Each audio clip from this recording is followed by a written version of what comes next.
प्रश्न 22, यदि x minus 1 तथा x प्लस 3 बहुपद एफ एक्स बराबर x Q minus H x square minus 13x plus के गुणनखंड हैं तो h और k का मान ज्ञात करें।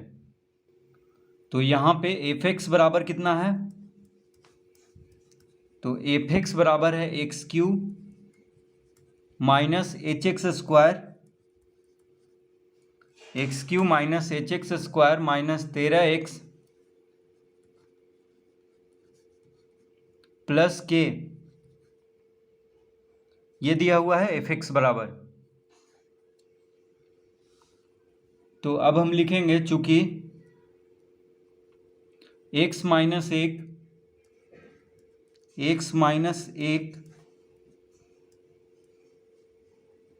एफ एक्स का एक गुणनखंड है,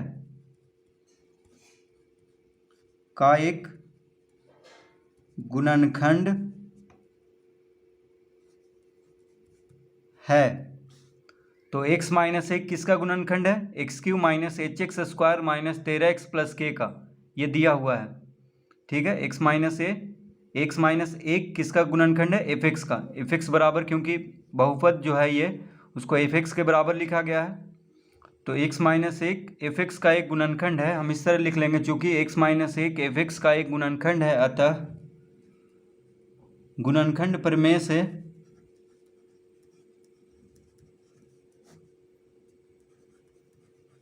गुणनखंड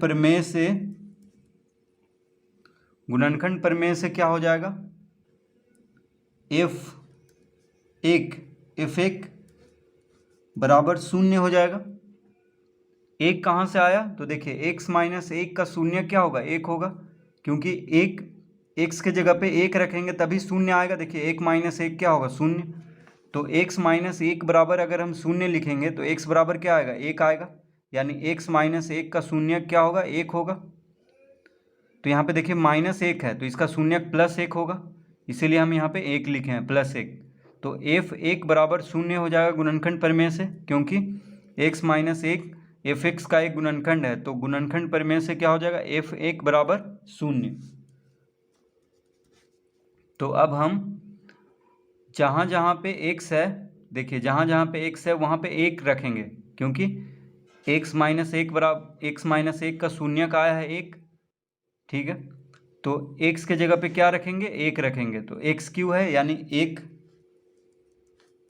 का घात 3 लिख लेंगे माइनस h, फिर एक्स स्क्वायर है तो x के जगह पे एक रखेंगे, माइनस 13, फिर x के जगह पे एक रखेंगे,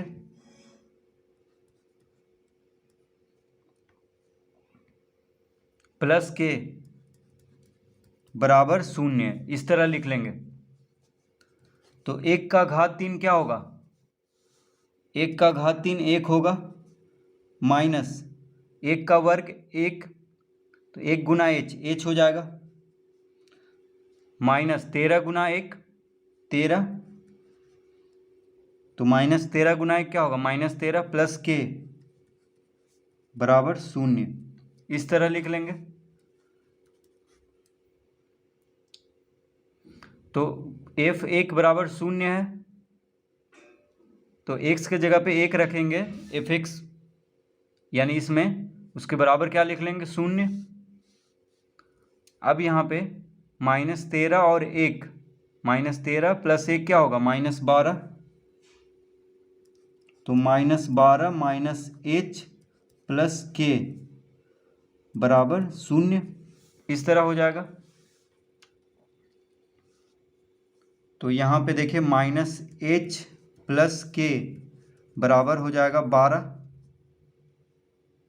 माइनस 12 को इधर लाएंगे तो माइनस एच प्लस के बराबर क्या हो जाएगा, 12, यहाँ पे माइनस 12 है तो बराबर के बायां से दायां तरफ लाएंगे तो प्लस में हो जाएगा।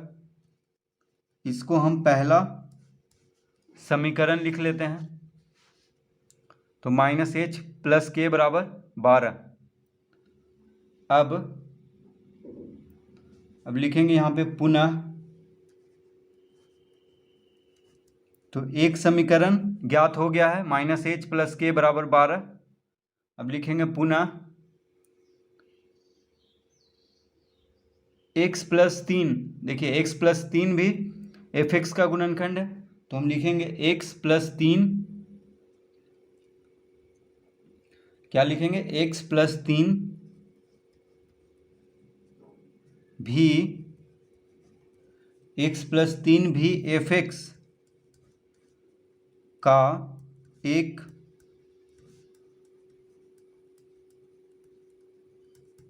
एक गुणनखंड है।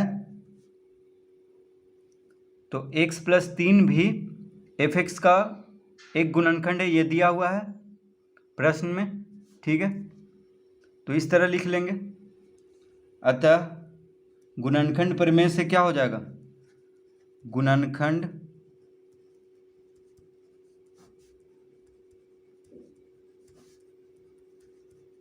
गुणनखंड प्रमेय से f माइनस 3 बराबर 0 आएगा। तो -3 कहाँ से आ गया, देखिए x प्लस 3 का शून्य क्या होगा, -3 होगा, क्योंकि x के जगह पे -3 रखेंगे तो -3 और +3 क्या आ जाएगा, 0। या इस तरह से भी x प्लस 3 बराबर 0 लिखेंगे तो x बराबर क्या आ जाएगा, -3। तो x प्लस 3 का शून्यक होगा -3, इसीलिए x के जगह पे क्या लिख लेंगे, जैसे एफ एक्स है यहाँ पे, तो x के जगह पे -3 लिख लेंगे, तो f -3 बराबर 0 होगा गुणनखंड प्रमेय से। तो अब क्या करेंगे, देखिए x प्लस 3 का शून्य क्या आया, -3, तो अब हम x के जगह पे -3 रखेंगे। यहाँ पे देखिए जहाँ पे x है वहाँ पे क्या रखेंगे, -3।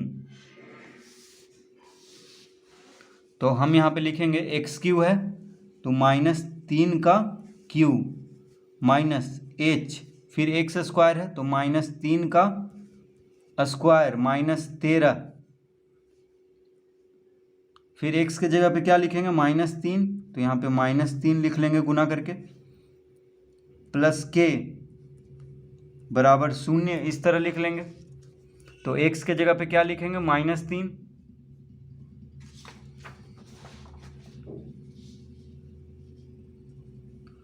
तो -3 का घन क्या होगा, -27, और यहाँ पे -3 का वर्ग हो जाएगा, -3 गुना -3, माइनस माइनस प्लस हो जाएगा, यानी 3 का वर्ग 9, तो -9h लिखेंगे यहाँ पे, क्योंकि -3 का वर्ग हो गया +9 और -h है, तो 9 गुना -h क्या हो जाएगा, -9h। अब यहाँ पे देखिए दोनों माइनस में है तो प्लस का चिन्ह देंगे, minus minus plus, 13 39, plus k बराबर 0।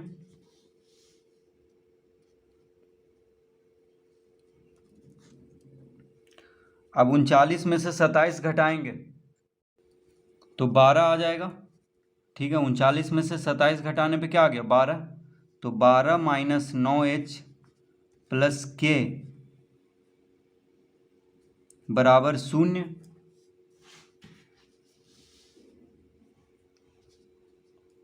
तो -9h प्लस k बराबर क्या लिख लेंगे, -12, ठीक है। 12 को इधर लाएंगे तो -12 में हो जाए, -12 हो जाएगा। तो ये हो गया दूसरा समीकरण, ये क्या हो गया, दूसरा समीकरण, ठीक है। अब यहाँ पे हम लिखेंगे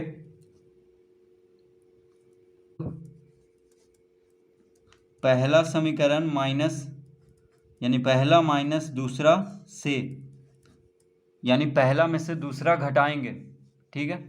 तो पहला समीकरण क्या है, -h प्लस k बराबर 12, -h प्लस k बराबर 12।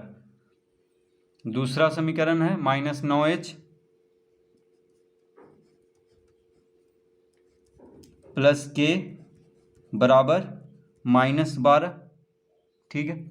तो पहला समीकरण है -h प्लस k बराबर 12 और दूसरा समीकरण है -9h प्लस k बराबर -12। घटाना है इसको,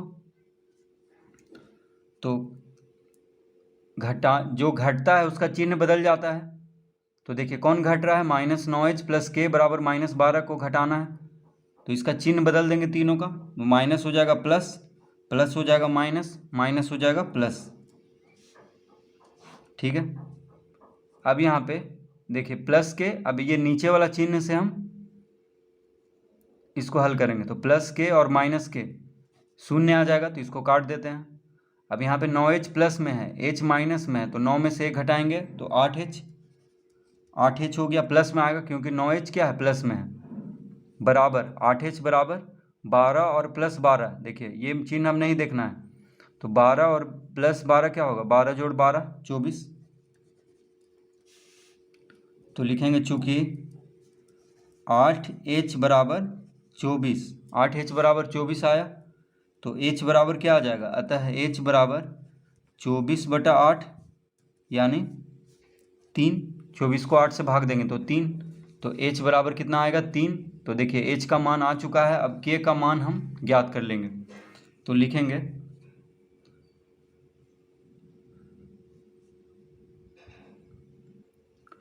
h बराबर 3 पहला यानी पहला समीकरण में पहला में रखने पर, तो h का जो मान आया है 3 उसको पहला में रखेंगे यानी पहला समीकरण में। तो पहला समीकरण क्या है, माइनस एच प्लस के,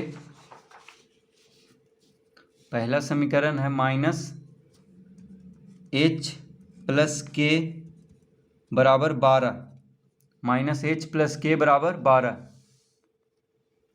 तो h के जगह पे क्या रखेंगे, 3, क्योंकि h बराबर 3 आया है, तो -3 हो जाएगा प्लस के बराबर 12। ठीक है, h बराबर 3 आया है तो h के जगह पे 3 रखेंगे, तो k बराबर कितना आ जाएगा, अतः k बराबर 12 जोड़ 3 यानी 15। तो k बराबर कितना आएगा, 15। तो लिखेंगे अतः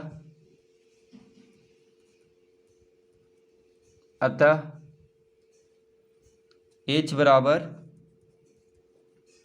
बराबर 3 और k बराबर 15, h बराबर 3 और k बराबर 15। तो h और k का मान ज्ञात करना था, तो h और k का मान आ चुका है, h बराबर 3, k बराबर 15। तो इस तरह से प्रश्न 22 हल करेंगे।